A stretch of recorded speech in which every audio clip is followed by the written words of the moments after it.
Hey folks, welcome back to another video. Do you like puzzle games like Candy Crush and would like to see something like that for VR? Well, today is your lucky day because we are going to go through a funky new game called Puzzle Bobble VR. Now, Puzzle Bobble itself isn't new, as they originally came out in 1994 and was called Bust a Move, although I don't really think that's probably the best name for it, but this is what the game is based off of. Now, is it a good implementation into VR? Well, let's find out.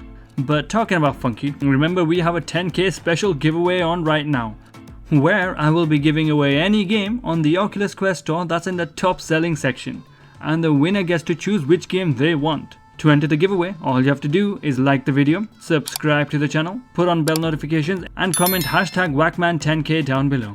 Well, let's get straight into the video. I want to mention that I was given a review copy, but I say it like I see it. So visuals are up first. To be honest, I love how the game looks. It's really bright and colorful, and the dinosaur is super cute, especially when you fire the balls at its face. The environment looks really nice, however it's not actually interactable, and there is no movement option, so it's just a nice to look at. Alright, so you might be wondering, what is Puzzle Bobble about? Well, honestly speaking, it's very simple and straightforward.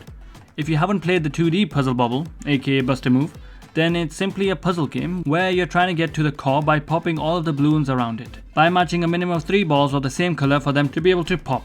Not only that, when the balls hit, they also rotate the remaining balls from the force of your hit.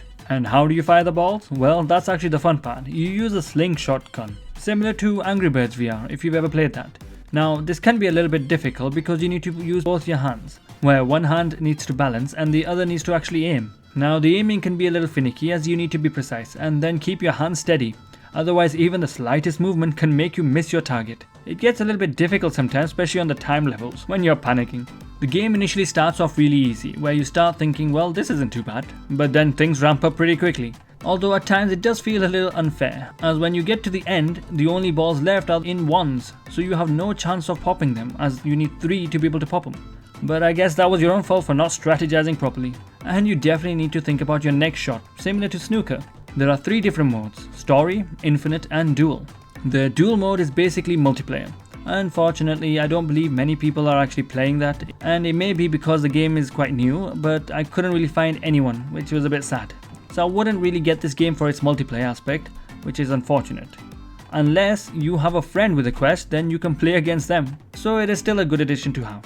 Next is the Infinite mode. Now this is visually quite cool, as there is a giant vortex on top of you, trying to suck in the core, and if it does, then it's game over.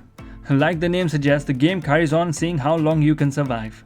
However, the issue is it goes up in difficulty, but the difficulty it starts with is quite low, and it does get kind of boring in the beginning for a while. So I wish they would add a difficulty option for people. Finally, the Story mode. Now, calling it a story is being quite generous, as the only story element is like a small slideshow here and there. It's cute, but I wouldn't call it a story mode. However, it may be the bulk of where you will be staying, as it has 100 levels going up in difficulty each level. Also, when you finish a level, you can buy power-ups for the next level. That will help you when you're struggling. I would suggest you save them until these more difficult levels, as things can get quite tricky. You could grind out the coins in the lower levels if you wish, which is good. The balls you have left contribute to the amount of coins you get, so if you see a seagull flying and have balls to spare, make sure you assault it, as it will give you 10 extra points when the total comes. Now, is the game worth buying? Well, it depends if you enjoy these type of casual puzzle games. That can get challenging as you play. You can play the game seated, so it's a really easy one to get anyone into, including children or even the golden generation. There isn't that much of a variety, but it will still keep you going for a long while. If you're not sure, then wait for a sale, but it is a fun and interesting game if you just want to sit back and relax. Well, that's all folks. If you enjoyed the video, then please give it a thumbs up and subscribe to the channel. Don't forget to enter the giveaway. Well, thanks for watching, have a great day, stay safe and see you next time.